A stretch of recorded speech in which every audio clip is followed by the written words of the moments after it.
Relativamente a duas funções f e g, sabe-se que tem domínio de 2 a 3 fechado, são funções contínuas, f de 2 menos g de 2 é maior do que 0 e f de 3 menos g de 3 é menor do que 0. Qual das afirmações seguintes é necessariamente verdadeira? Os gráficos de f e g intersetam-se em pelo menos um ponto, a função f menos g é crescente, os gráficos de f e g não se intersetam, a função f menos g é decrescente. Bom, esta pergunta torna-se uma pergunta fácil se no momento nos lembramos da matéria que resolve esta questão. Aí torna-se fácil. E reparem, como é que vocês então, mas como é que eu me vou lembrar que... Bom, isto adquire-se com a prática, ok? Não há isto em matemática, por isso é que dizemos que a prática é fundamental. Eu não tenho grandes dúvidas que muitos alunos, se calhar que percebem bem o teorema de Bolzano, sabem trabalhar bem com o teorema de Bolzano, mas se calhar até não fizeram esta pergunta porque não se aperceberam que era o teorema de Bolzano. E, portanto, esta sensibilidade, quando nós olhamos para um enunciado, lemos um enunciado e vemos logo, epá, isto é o teorema, adquire-se únicas com a prática, com a sensibilidade, com a experiência que se tem ao fazer, ok? Portanto, é muito importante praticar. Porque, reparem, há aqui algumas indicações, isto não cai do céu, não é? Por isso é que a prática é importante. Nós, quando falamos do teorema de Bolzano, batemos em que pontos? Batemos sempre em 3 pontos. Poderão consultar as aulas em Explica-Mato, onde eu abordo o teorema de Bolzano e faço referência sempre. É sempre respondido ao teorema de Bolzano com base em 3 pontos. O primeiro ponto temos que garantir que f, a função, no caso não é este f, vou aqui até chamar um h, a função que estamos a trabalhar é contínua. Tem que ser contínua, não é? A função tem que ser contínua para se poder aplicar o teorema de Bolzano. Isso é importantíssimo, já sabemos que é assim. É contínua aonde? No intervalo fechado. No intervalo fechado AB, não é? Olha, aqui tem domínio fechado e são contínuas as funções. Depois temos sempre de calcular o h de A e o h de B. Os extremos do intervalo. Isso calcula sempre que estejamos a falar do corolário do teorema. É igual. Calculamos sempre as imagens aqui do A e do B. E depois, se estamos na presença, por exemplo, do corolário, temos que ver se h de A vezes h de B é menor do que 0.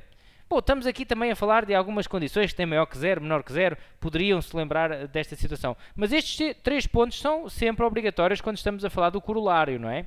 Bom, e depois outra coisa, o que é que o teorema de Bolzano permite concluir? Que existe pelo menos uma. E está aqui neste enunciado, está a palavra pelo menos. Portanto, é aqui que eu digo que uma prática intensiva, não vale a pena pensarmos que a prática não ajuda. Um aluno que é brilhante, que tem raciocínio, que sabe bem o que está a fazer, que percebe a matéria toda, esse aluno, se não estuda, mas é um aluno brilhante, pode tirar um 16 ou um 17. Se estuda, se pratica um pouco, então arrebenta com a escala e tira 20 no mínimo. Percebem a ideia? Portanto, é sempre importante praticar. Sempre importante. Não deixem de praticar, de fazer muitos exercícios para adquirirem essa tal sensibilidade de olharem para um enunciado e... portanto, identificarem logo a matéria que está em jogo. Isto é fundamental em ambiente de prova, ok? É claro que uns conseguirão melhor do que os outros, uns terão que praticar mais que os outros, e isso cada um pratica o máximo que puder, porque mal não faz, ok? E praticar, digo, faz os exercícios todos que estão aí pelo gavo fora, porque esta é uma pergunta que não é assim tão estranha, não é tão diferente assim do que costuma aparecer do teorema de Bolzano.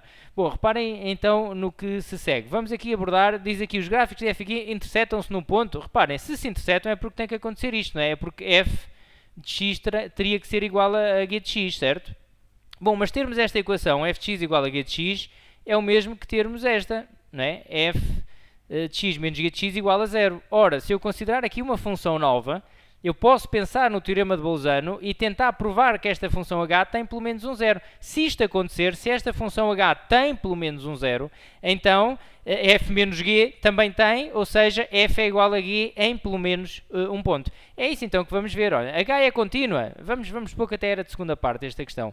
h é contínua, diríamos assim, h é contínua em 2, 3, porque, estou agora a responder como se fosse uma questão de segunda parte, ok? Porque é a diferença de funções contínuas. A diferença de funções, vou abreviar, ok? Contínuas. Diz aqui, não é? Está aqui. F menos G é uma diferença, F e G são contínuas. Depois o que é que eu tenho que calcular? Tenho que calcular o H de 2, e vou substituir então a minha função h, não vamos esquecer que é f de x menos g de x, consideramos aqui uma função nova, não é? Nós no fundo neste exercício agora tenho uma função h que é dada por f de x menos g de x. Então vou aqui fazer o h de 2, vou fazer f de 2 menos g de 2, menos g de 2, e dá, então, maior do que 0, diz aqui no enunciado, não é? E depois vou fazer o h de 3. h de 3 será f de 3 menos g de 3, e dá menor do que 0, diz ali no enunciado. Bom, logo, o que é que concluímos? h de 2 vezes h de 3 é menor do que 0. É, porque o h de 2 deu positivo e o h de 3 deu negativo. Logo, pelo corolário do teorema de Bolzano, eu vou abreviar, é claro que não escrevem isto em prova nenhuma, não é? Corolário do teorema de Bolzano, h de x igual a 0 tem pelo menos uma solução. Pelo menos uma, não sabemos se tem mais ou não, não é? Tem pelo menos uma solução. Mas pronto, e depois diriam, mas h de x igual a 0, continuavam para aqui, não é? h de x igual a 0 é equivalente a ter, e vinham aqui para asterisco, e subiam, não é? É igual a ter f de x menos g de x igual a 0, porque nós dissemos que a função h era f menos g, e então é igual a ter f de x igual a g de x. Ou seja, realmente conseguimos provar então pelo teorema de Bolzano que a função f é igual à função g em pelo menos um ponto, ou seja, interceptam-se em pelo menos um ponto, ok? Bom, então ficamos por aqui, até uma próxima!